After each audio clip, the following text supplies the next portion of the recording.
Hello বন্ধুরা, কেমন আছেন আপনারা? আজকে আবারও আমি ঋতু জাহান আপনাদের মাঝে আরও একটি নতুন মুভির এক্সপ্লেশন নিয়ে হাজির হয়ে গেলাম। হয়তোবা মুভিটির এক্সপ্লেশন আপনারা আগেও শুনেছেন। আজকে আবার আমি ঋতু জাহান মুভিটি নতুন করে এক্সপ্লেশন করতে যাচ্ছি। তো চলুন বন্ধুরা, লাভ স্টোরিটা সবাই মিলে উপভোগ করি। চীনের একটি গ্রামে বাস করে ওয়াং নামের একজন ছোট্ট ছেলে। তার পরিবারে রয়েছে তার বাবা এবং মা। তার মা একজন গৃহিণী এবং বাবা একজন কাঠমিস্ত্রি। ওয়াং খুবই দুষ্টু এবং দুরন্ত স্বভাবের একটি ছেলে, কিন্তু পড়ালেখায় সে মোটেও ভালো ছিল না। তার বাজে রেজাল্ট এবং দুরন্ত পড়ার কারণে সে নিয়মিত টিচার্সদের কাছ থেকে বিভিন্ন ধরনের শাস্তি পেয়ে থাকে।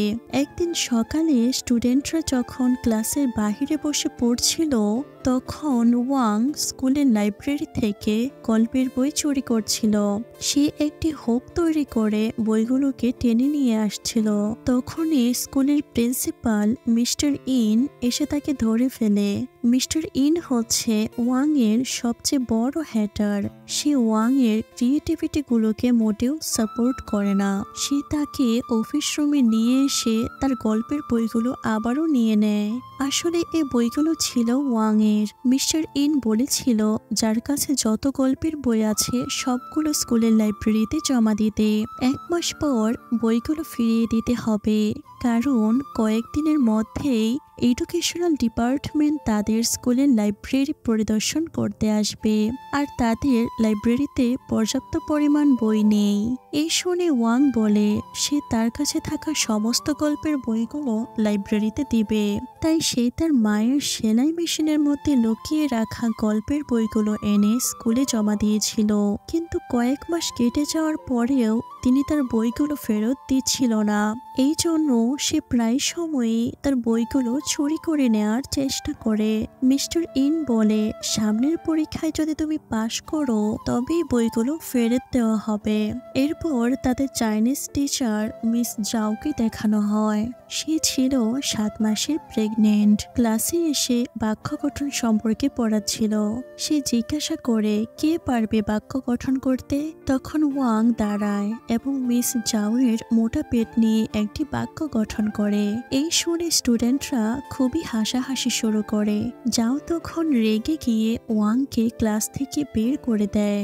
একইভাবে পরের ক্লাসেও মিস্টার ইন তাকে সবার পেছনে দাঁড় করিয়ে রাখে, কারণ সে খুব সহজ একটি গণিতের সমাধান করতে পারেনি। টিচার বলে তোমার ক্লাসমেট জিয়াকে দেখো, সে প্রতিটা সাবজেক্টে টপ করে, আর তুমি একটি সাবজেক্টও পাশ করতে পারো না। আজ থেকে তুমি তাকে ফলো করবে। তাই ক্লাস শেষে ওয়াং জিয়ার পিছু নিতে থাকে। এতে জিয়া বিরক্ত হয়ে যায়। ওয়াং বলে টিচার বলেছে তোমাকে ফলো করতে, তাই আমি তোমার পিছু ছাড়বো না।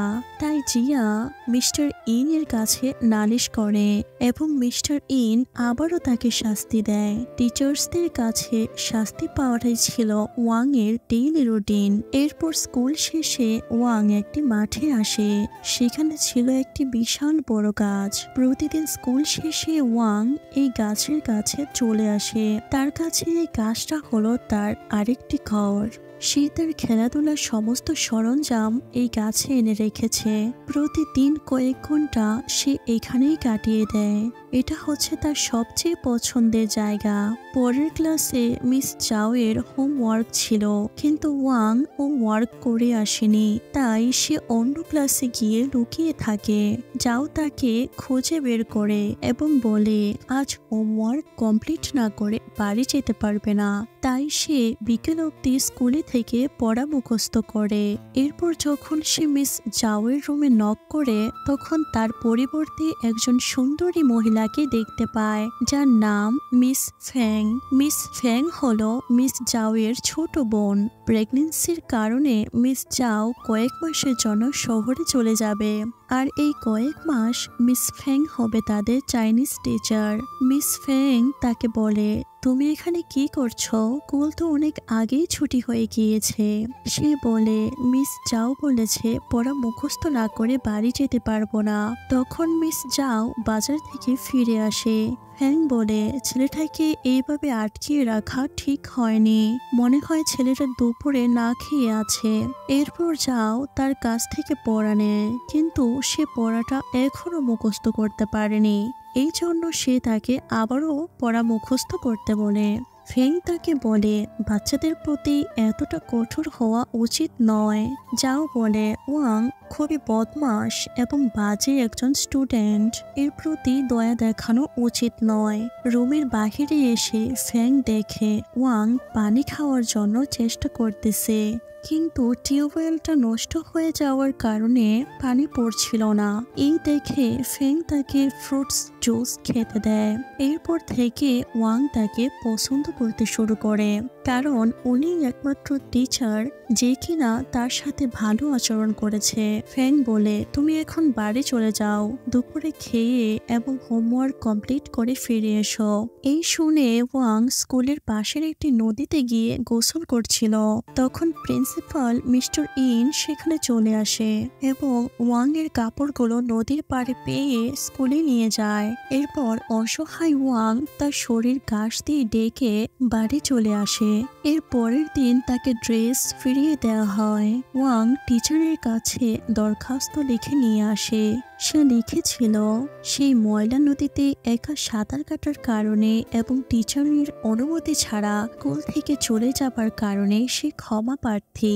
ভবিষ্যতে আর কখনো সে এমনটা করবে না। টিচার তাকে ক্ষমা করে দেয় এবং শাস্তি হিসেবে তাকে সবার পেছনে ভাঙা বেঞ্চে বসতে বলে। স্কুল শেষে জিয়া এবং তার বন্ধুরা ওয়াং এর কাছে কাছে এসে খেলছিল। জিয়া ওয়াং এর দোলনায় বসেছিল।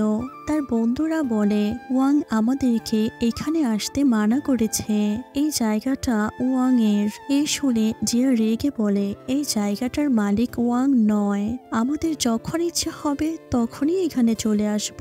তখন ওয়াং এসে বলে, এক্ষুনি সবাই এখান থেকে চলে যাও, যে না যাবে আমি তাকে বিয়ে করব। এই শুনে সবাই দৌড়ে চলে যায়। এরপর ওয়াং যখন তার বন্ধুদের সাথে খেলছিল তখন একজন ফেরিওয়ালা সেখানে আসে। ফেরিওয়ালা তাদেরকে বলে, তার থলের মধ্যে অনেকগুলো মার্বেল রয়েছে, চোখ বন্ধ করে যে এই থলে থেকে 8টি নীল রঙের মার্বেল বের করতে পারবে সেই বিজয়ী হবে এবং বিজয়ীকে গল্পের বই উপহার দেওয়া হবে। কিন্তু এই গেমটা খেলতে হলে তাকে 2 টাকা দিতে হবে। তার বন্ধু বলে তার কাছে 2 টাকা আছে, সে এই গেমটি খেলতে চায়। এই শুনে ওয়াং একটি ফোন দিয়ে আটে। সে তার খেলনার বক্স থেকে 8টি নীল রঙের মার্বেল বের করে নিয়ে আসে। মার্বেলগুলো নিয়ে সে ফেরিওয়ালার থলেতে হাত ঢোকায়। এরপর যখন সে হাত বের করে তখন ফেরিওয়ালা বলে তার থলের মধ্যে 8টি নীল রঙের মার্বেল ছিল না। ওয়াং এগুলো কোথায় পেল? ওয়াং বলে, তাহলে আপনি আমাদের মিথ্যা বলেছেন, অর্থাৎ ফেরিওয়ালা বাচ্চাদের ঠকাচ্ছিল। এই নিয়ে ওয়াং ফেরিওয়ালার সাথে ফাইট শুরু করে। তখন তার টিচার ফেং চলে আসে এবং তাদেরকে থামিয়ে দেয় এবং ওয়াংকে তাদের বাড়ি নিয়ে আসে। সে চলে যাবার পরে ওয়াং এর বাবা তাকে মারতে শুরু করে। এরপর ফেরিওয়ালার কাছ থেকে নেওয়া গল্পের বইগুলো পড়িয়ে ফেলে। পরদিন মিস চাও শহরের উদ্দেশ্যে বেরিয়ে পড়ে। মিস্টার ইন ক্লাসে এসে বলে, আজ থেকে আগামী কয়েক মাস মিস ফেং হবে তোমাদের চাইনিজ টিচার। ফেং দেখতে পায় ওয়াং একদম পিছনে একা বসে রয়েছে। তাকে জিজ্ঞেস করলে সে বলে মিস চাও তাকে এই শাস্তি দিয়েছে।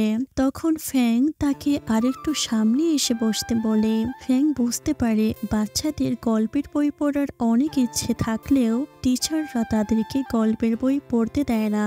ফেং বলে, গল্পের বই পড়া দোষের কিছু নয়, স্কুলের পড়াগুলো কমপ্লিট করে তোমরা গল্পের বই পড়তে পারো, এতে গ্রামার এবং রাইটিং স্কিলস ইমপ্রুভ হবে। এই বলে সে লাইব্রেরি থেকে গল্পের বই নিয়ে আসে। ফেং বলে, তোমাদের মধ্যে থেকে যে কোনো একজনকে এই বইগুলোর দায়িত্ব নিতে হবে, ঠিক লাইব্রেরিয়ানের মতো, যার কাজ হবে স্টুডেন্টদের বই বিলি করা এবং সময় মতো তাদের কাছ থেকে বইগুলো নিয়ে লাইব্রেরিতে জমা দেওয়া। ওয়াং সেই দায়িত্বটি পাওয়ার জন্য তার কাছে রিকোয়েস্ট করতে থাকে। তাই সে ওয়াংকে লাইব্রেরিয়ান বানিয়ে দেয়, অর্থাৎ অর্থাৎ এখন থেকে ওয়াং সকল স্টুডেন্টদের কাছে বই আদান প্রদান করবে। সে এই কাজটাকে খুবই দায়িত্ব সহকারে পালন করে। গল্পের বইয়ের জন্য তার উপর সবাই হুমড়ি খেয়ে পড়ে। সে নিজেকে স্কুলের সেলিব্রিটি ভাবতে শুরু করে। এই ব্যাপারটা সে গর্ব সহকারে তার বাবাকে বলে। তার বাবা বলে, পড়ালেখায় মনোযোগ দাও, এসব করে লাভ নাই। পরবর্তী সিনে দেখা যায় ওয়াং ফেংয়ের কাছে এসেছে গল্পের বই নিতে, কিন্তু ফেংয়ের খাটের পা ভেঙে যাওয়ায় ওয়াং তার বাড়ি থেকে কাঠ এনে খাটটি ঠিক করে দেয়। এরপর ওয়াং তাকে তাদের গ্রামটি ঘুরিয়ে দেখায়। সে ফেংকে নিয়ে পাখি ধরতে যায়, কিন্তু পাখির বদলে তারা ডিম কুড়িয়ে পায়। এরপর সে ফেংকে তার গাছের কাছে নিয়ে আসে এবং তার তৈরি দোলনায় বসায়। এরপর গাছের উপর উঠে তার খেলনাগুলো ফেংকে দেখায়। পরবর্তী সিনে টিচার্সদের মিটিং দেখানো হয়, যেখানে আগামী পরীক্ষার জন্য সব ছাত্রছাত্রীদের গল্পের বই বাদ দিয়ে চাইনিজ ও গণিত পড়াতে বলা হয়, কারণ এবছর অন্য স্কুলের টিচার এসে পরীক্ষা নেবে। মিটিং শেষে ফেং যখন ক্লাসে আসে তখন দেখে সব বাচ্চারা ঘুমিয়ে পড়েছে, কারণ দুপুরে টিফিন টাইমে সব বাচ্চারা খাওয়া দাওয়া করে কিছুক্ষণ ঘুমিয়ে নেয়। তখন ওয়াং তার ছোট টেবিল থেকে গড়িয়ে নিচে পড়ে যায়। এই দেখে ফ্যাং তাকে নিয়ে তার রুমে চলে আসে এবং বলে, তুমি এখানে ঘুমাতে পারো। ওয়াং বলে সে ওয়াশরুমে যাবে। ফ্যাং বলে, তুমি আমার জুতাগুলো ব্যবহার করতে পারো। এই বলে ফ্যাং মার্কেটের উদ্দেশ্যে বেরিয়ে পড়ে। সে মিস ফ্যাং এর জুতা পরে ওয়াশরুমে যায় এবং ওয়াশরুম থেকে ফিরে এসে আবারও ঘুমিয়ে পড়ে। মিস্টার ইন ক্লাস নিতে গিয়ে দেখে ওয়াং ক্লাসে নেই। স্টুডেন্টসরা বলে ওয়াং ফ্যাং এর রুমে ঘুমিয়ে পড়েছে। মিস্টার ইন এসে তাকে ঘুম থেকে উঠিয়ে কান ধরে ক্লাসে নিয়ে আসে। পরের দিন ওয়াং ফ্যাং এর কাছে বই নিতে আসে, কিন্তু ফ্যাং আর তাকে বই দিবে না। এই শুনে ওয়াং এর মন খারাপ হয়ে যায়। ফ্যাং বলে, তুমি যদি আগামী পরীক্ষায় 70% মার্ক তুলতে পারো তাহলে তোমাদের সবাইকে আবারও গল্পের বই পড়তে দিব। তাই সে খুশি হয়ে পড়ালেখা শুরু করে দেয়। সে পড়াশোনায় এত বেশি মনোযোগী হয় যে আগে যে গাছে উঠে সময় কাটাতো তখন সেখানে বসেও সে পড়তে থাকে। সে রাত জেগে পড়ে এবং স্কুলের খেলার সময়ও এক কোণে বসে পড়তে থাকে। এভাবে পরীক্ষার দিন চলে আসে। পরীক্ষার দিন সে টেনশনে গাছের উপরে উঠে তার পুরো শরীরের নকল লিখছিল। তখন মিস ফেং এসে তাকে লেখাগুলো ধুয়ে ফেলতে বলে আর বলে, নকল না করে তুমি ততটুকু লিখবে যতটুকু তুমি পারো, এটা তোমার ভবিষ্যতে কাজে দিবে। এরপর পরীক্ষা শুরু হয়। ওয়াং কোনো কথা না বলে লিখতে শুরু করে দেয়। তখন মিস ফেং ক্লাসে পর্যবেক্ষণ করতে আসে। তখন ওয়াং হাত পা ও পেটের কাপড় তুলে মিস ফেংকে দেখায়, এই জন্য যে সে নকল করেনি। পরবর্তী সিনে রেজাল্ট দেওয়া দেখানো হয়, যেখানে মিস্টার ইন এত সময় যাবৎ বক্তব্য দেয় যে সবাই জিমাতে শুরু করে দেয়। তারপর প্রাইজ দেওয়া শুরু হয়। স্কুলের সেরা 5 জন স্টুডেন্টকে সম্মানস্বরূপ সার্টিফিকেট দেওয়া হয়, কিন্তু ওয়াংকে সার্টিফিকেট দেওয়া হয় না, কারণ সে সেরা 5 জন স্টুডেন্টের ভেতরে ছিল না। সে 75% মার্ক তুলতে পেরেছে। যে স্টুডেন্ট সবসময় ফেল করত সে নিজের চেষ্টায় এত ভালো রেজাল্ট করেছে। এজন্য মিস ফ্যাং সাদা কাগজে তার লিপস্টিক দিয়ে একটি সার্টিফিকেট তৈরি করে। ক্লাসে সবার সামনে তাকে এটা উপহার দেয় এবং পিকচার তুলে নেয়। এতে ওয়াং প্রচন্ড খুশি হয়ে যায় এবং সবার সামনে তার সার্টিফিকেটটা শো আপ করতে থাকে। ওয়াং যখন বাড়ি এসে তার মা বাবাকে সার্টিফিকেট দেখায় তখন তার মা তার বাবা বলে, এটা কোনো অফিসিয়াল সার্টিফিকেট নয়, এটা তোমার টিচার নিজে তৈরি করে দিয়েছে। পরের পরীক্ষায় তোমায় অফিসিয়াল সার্টিফিকেট অর্জন করতে হবে। পরদিন সকালে সে গাছের ডালে বসেছিল। তখন তার বন্ধুরা তার জন্য ক্যান্ডি নিয়ে আসে। ওয়াং ব্যাগটা নিচে নামিয়ে দেয় এবং বলে, ক্যান্ডিগুলো ব্যাগের ভেতর দিয়ে দাও। তার বন্ধুরা বলে, আমাদের পরীক্ষা শেষ হয়ে গিয়েছে, তাই তুমি মিস ফেং এর কাছ থেকে আমাদের জন্য গল্পের বই নিয়ে আসবে। ওয়াং তার কথায় রাজি হয়ে যায়। তারা ওয়াংকে রাজার মতো কাছ থেকে নামায়। তারা সবাই প্রজার মতো পিছু পিছু চলে। সে বলে, তোমরা এখানে দাঁড়াও, আমি গিয়ে বই নিয়ে আসবো। তখন মিস্টার ইন বলে, ফ্যাং তার বন্ধুর সাথে দেখা করতে গিয়েছে। এই বলে সে তাদের তাড়িয়ে দেয়। তারপর বিরতির টাইমে যখন তার ক্লাসমেটরা ঘুমাচ্ছিল, তখন সে ফ্যাং এর রুমে শুয়ে থাকে। হঠাৎ সে ফ্যাং এর ক্যামেরাটি দেখতে পায় এবং সেটা নিয়ে খেলাধুলা করতে থাকে। তখন মিস ফ্যাং চলে আসলে সেখান থেকে ক্যামেরাটি রাখার জন্য দৌড়ে রুমে চলে আসে। ফ্যাং ও তার বয়ফ্রেন্ড রুমে ঢুকে পড়ে, আর সে কোনো উপায় না পেয়ে খাটের নিচে লুকিয়ে থাকে। তাদের দুজনকে একসাথে দেখে সে খুব জেলাস হয়। বিরতির পরে ওয়াং আবারও তার রুমে আসে। রুমে এসে সে ফ্যাং এর বয়ফ্রেন্ডকে দেখতে পায়। ওয়াং বলে সে লাইব্রেরির চাবি নিতে এসেছে। তখন তার বয়ফ্রেন্ড তাকে লাইব্রেরিতে নিয়ে আসে। ওয়াং তার প্রয়োজনীয় গল্পের বইগুলো নিয়ে নেয়। সে দেখে ফ্যাং এর বয়ফ্রেন্ড ফ্যাং এর সে লাল জুতাগুলো পরে রয়েছে। এই জুতাগুলো পরে সে একদিন ওয়াশরুমে গিয়েছিল। এই দেখে ওয়াং আরো বেশি জেলাস হয়ে যায়। ছুটির পরে ফ্যাং এবং তার বয়ফ্রেন্ড স্টুডেন্টদের সাথে খেলাধুলা করছিল। দেখা যায় ওয়াং বারবার তার বয়ফ্রেন্ডের উপর হামলা করে। এতে ফ্যাং তাকে খেলা থেকে বের করে দেয়। পরদিন সে গল্পের বই জমা দিতে আসে। তখন মিস ফ্যাং এর বয়ফ্রেন্ড সাদা রঙের শার্ট এবং লাল টাই পরছিল এবং সে চুলে হেয়ার স্প্রে দিয়ে একদম পরিপাটি হয়েছিল। মিস ফ্যাং বলে, সাদা শার্ট আর লাল টাই পরলে ছেলেদের খুব সুন্দর লাগে। এই শুনে পরদিন সকাল সকাল ওয়াং খাবার পানির বালতিতে ঢুকে ভালোভাবে গোসল করে আর সাদা শার্ট লাল টাই পরে এবং চুলে লাগায় তার বাবার ব্যবহৃত কাঠের আঠা এবং সে আয়নায় নিজেকে দেখে নিজেই ক্রাশ খেয়ে যায়। এরপর স্কুলে আসলে তার বন্ধুরা তাকে নিয়ে মজা করে এবং বলে, তোমার চুলগুলো এমন কেন? সে বলে, চুলে হেয়ার স্প্রে দিয়েছি। হেয়ার স্প্রে কি তা তোমরা বুঝবে না। অন্যদিকে মিস ফ্যাং তার বয়ফ্রেন্ড আসার পর থেকে ওয়াং এর সাথে ঠিকমতো কথাই বলে না। তাই সে মন খারাপ করে যখন চলে আসবে তখন ফ্যাং তাকে ডেকে বলে, আমরা তোমার সাথে ঘুরতে যাব। মিস ফ্যাং তার বয়ফ্রেন্ডকে নিয়ে ওয়াং এর গাছের কাছে আসে এবং তার বয়ফ্রেন্ড ওয়াং এর দোলনায় ওঠে। এই দেখে ওয়াং প্রচন্ড রেগে যায়। ফ্যাং তার বয়ফ্রেন্ডকে নিয়ে পাখির ডিম খুঁজতে যায়। তখন ওয়াং দোলনার দড়িটা কেটে দেয় যাতে আরেকবার ফ্যাং এর বয়ফ্রেন্ড উঠলে সেটা ছিঁড়ে যায়। তারা কয়েকটা পাখির ডিম পেয়ে যায় এবং সেগুলো নিয়ে ওয়াং এর কাছে আসে। ওয়াং সেই ডিমগুলো রান্না করছিল। ওইদিকে ফ্যাং দোলনায় ওঠে এবং দোলনার দড়ি ছেড়ে নিচে পড়ে যায়। এরপর কয়েকদিন কেটে যায়। এর পরের সিনে দেখানো হয় ওয়াং এর বাবা সেই গাছটি কেটে ফেলছে, কারণ সে সব সময় এই গাছে উঠে বসে থাকে। ওয়াং প্রচুর কান্নাকাটি করলেও তার বাবা গাছটি কেটে ফেলে। পরের সিনে তাকে ক্লাসের ফার্স্ট বেঞ্চে বসে পড়তে দেখা যায়।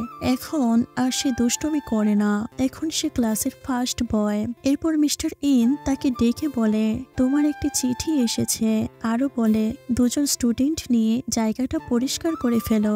অর্থাৎ ওয়াং এখন ক্লাস ক্যাপ্টেন হয়ে গিয়েছে। তা ছিল মিস ফ্যাং এর। চিঠিতে লেখা ছিল, সেদিন দোলনা থেকে পড়ে যাবার পর আমার হাত ভেঙে যায়, তবে এখন আমি সম্পূর্ণ সুস্থ আছি এবং ইতিমধ্যেই আমি ইউনিভার্সিটি থেকে গ্রাজুয়েশন কমপ্লিট করেছি। আমার কয়েকটা ছবি চিঠির খামের মধ্যে দিয়েছি। খুব শীঘ্রই আমি তোমাদের সাথে দেখা করতে আসব। তোমার সাথে কাটানো সেই শিশুসুলভ দিনগুলো আমি কখনোই বলতে পারবো না। আমার মনে হয়েছিল সেই দিনগুলোকে আমি আমার শিশুবেলায় ফিরে গিয়েছি। চিঠির খামে আমার অ্যাড্রেস লেখা রয়েছে। তুমি চাইলে আমাকে নিয়মিত চিঠি লিখতে পারো। আশা করি ভালোভাবে পড়াশোনা করবে আর একদমই দুষ্টুমি করবে না। সবশেষে দেখা যায় ওয়াং তার খেলনার বক্সটি নিয়ে এসে তার গাছের পাশে পুঁতে রাখে এবং স্কুলের দিকে চলে যায়। এখানেই এই মুভিটি সমাপ্তি হয়। তো বন্ধুরা, গল্পটা যদি আপনাদের কাছে ভালো লেগে থাকে তাহলে আমার চ্যানেলটি সাবস্ক্রাইব করে আমার পাশে থাকার অনুরোধ জানাচ্ছি।